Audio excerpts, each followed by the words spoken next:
Hello everyone, nubkeks here. Welcome back to Nub Raids. Got a quick news video for you, and stay tuned. There's going to be a cool video coming later. Oh gosh, I'm a little bit out of breath actually. We're lifting some really heavy fireplace things down in our sitting room, which we're getting like properly built at the moment with my girlfriend's dad. But yeah, we've got some events coming up, and these are strange. I think they're strange. So here we go. Right? And bearing in mind, this is tying in with this over here. Heroes Path event starts on Friday. That's important. And then it lasts through to the start of Monday. I feel like there needs to be something else here to make this worth it. So this is what we've got going on. On Thursday, there will be a 10x from Ancients Primal Sacreds for the 3 faction unity champions we have so far. Aisla, Fina, and Falman for 23 hours. Now, again, remember, this is not going to overlap with the hero's path. This is entirely out here on its own pretty much, which is pretty consistent with what they've been doing with these faction unity champs. They're cool champions, don't get me wrong. They're powerful, right? But they so far certainly have been very much whale territory for the most part. Like it's just very, very, very hard to get enough shards to chase them. I would say if you're close to Mercy, you know, you could maybe go for it. Of course, bearing in mind it's just a 10x. It's not as good as a 15x, and it's all 3 of them are in there. So you know, you might be like, oh well, Fina fits really well with my account, but I don't have really good Bannerlord, so Aislan doesn't work and Falman doesn't work. I've got no good Sacred Order. This is a very, very, very hard sell. I'll be real, a very hard sell. My favorite one is certainly Fina, I will say. It's the only one I've bothered to do a video on because I think she's a really interesting, unique champion with all of her buffs, resetting a target skills, all of these buffs, like really powerful effects on her. She's really fun and a unique champion. The reason, again, I haven't really... Actually, I did do Aislan as well. I didn't really bother with Falman. You know, with these champs, they're just so hard to get. That sort of puts me off. But I'll take a look. I'll probably do videos on the ones that are really interesting. They're all decent, but yeah. So for me, that's definitely a skip, personally, 100%. Then on Friday, that's the 3rd of May, there'll be a 2x event for epics and legendaries from Primals. No mythics. So again, this to me is a bad, bad, bad event, right? They have had 2x epic legendary mythics from Sacred Shards. Even just a 2x mythic on its own, I do not see the value because I think that is the way really the meta is very much going, is into these mythical champions, right? They are so strong. You really want mythicals. Like for me as someone as well, without a mythical, I really want to be saving these primal shards for the best possible chance for mythical champions. You just want to get them, right? Right now, it's just get as many mythics as possible. So you want to go for 2x mythical. I just don't see this being good. There's also going to be progressive chance for all the shards on at the same time. And again, like the mythic, the primal ones are even pretty terrible. White Queen Ancora, Underpriest Brogni, Manaya, King Galkabar, and Helikath. These are not these are not top tier legendaries. Like White Queen Ancora is fantastic, but she was a recent fusion. So that's a pretty low value one. But yes, if you've got a Narcisse, she's super good, obviously. But again, she was a recent fusion. Underpriest Brogni is an old fusion. Again, he's a solid champion. A bit overrated. Like the meta has sort of changed. He's not as good anymore. Naya, she needs an absolute ton of legendary books. Yes, she's very good for Amius, but you could probably make her work unbooked, and you could probably get away with not using her. So she's fairly low priority. King Galkabar, again, he's a decent champion, but doesn't really do anything special in the meta right now.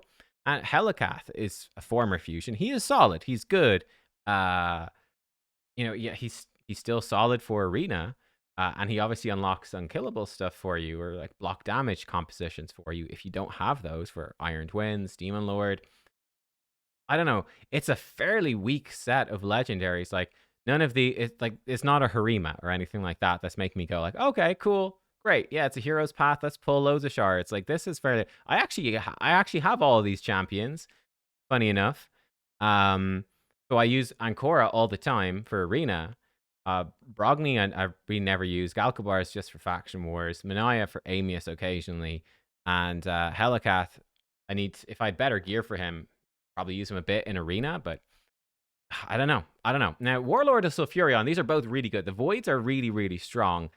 The thing is, right, I would be wary about pulling lots of Voids, purely for the reason that Void Shards are, number one, very good, obviously, for any Summon Rush event. But number two, like, White King Narses was the last guaranteed Void. The guaranteed Void champions are very, very strong.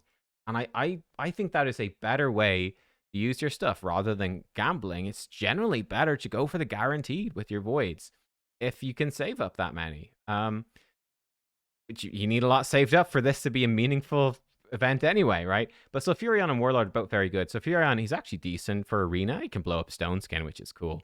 And he's very good for Hydra, all that sort of spider bosses. Warlord is obviously really good for arena still.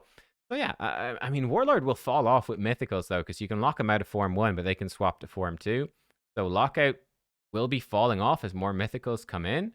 I don't know. Then do it. Funny enough, I don't have Miscreated Monster, so I'd actually want to pull for Miscreated Monster, but I don't actually want any of these legendaries, so that's a bit of a stinker. Demytha's great, obviously, and Scathic's okay. Like, I mean, in a perfect world, I'd probably say, like, Sulfurion, Demytha would be the ideal combo, but I don't know if you want to go for Void, so I feel like this is a bit of a stinker of an event, but here is the thing. It's the question of what is going to be in this Heroes Path. Like, is it just web points? Is it just web points and then, like, you know, books and gems and that sort of thing? Like, there's probably a couple of mythical tomes at least in. But if it is just web points, this is honestly just skip, right? I mean, maybe you are going super hard for this Mikage thing. It seems like most people are not. Like, for me, I'm probably gonna. I haven't even worked it out. Like, maybe I'll get the 3-star. Maybe I'll fall short. I don't know.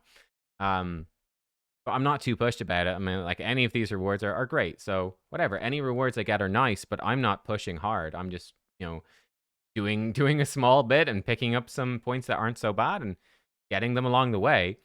But yeah, if you really, really need it, then you're gonna have to do this. It's one of the bad things about this, right? You get locked into needing to do, potentially, this hero's path at the end. Now, here's the thing. This could, though, it could have more than web points. There could be like a 5-star perfect soul for someone really good in there. I can't really think of who that would be right now, though. Nothing is super jumping out. We already have the Adolin soul. Like, Wixwell's not out yet. There almost definitely will be an event for Wixwell soul during his fusion, most likely. That's what they've been doing, a hero's path at the end of his fusion, I would expect, but I don't know. Now, the other one is, obviously, there's been a lot of speculation that there could be a guarantee for Wallmaster Atharion. People have been talking about this since he first came out. He seems like a great candidate, honestly. The regular legendary. He's got the double hit AoE. That's enemy max HP, block buffs, decrease attack. Like, he is a great, great, great Hydra champion. He is really good.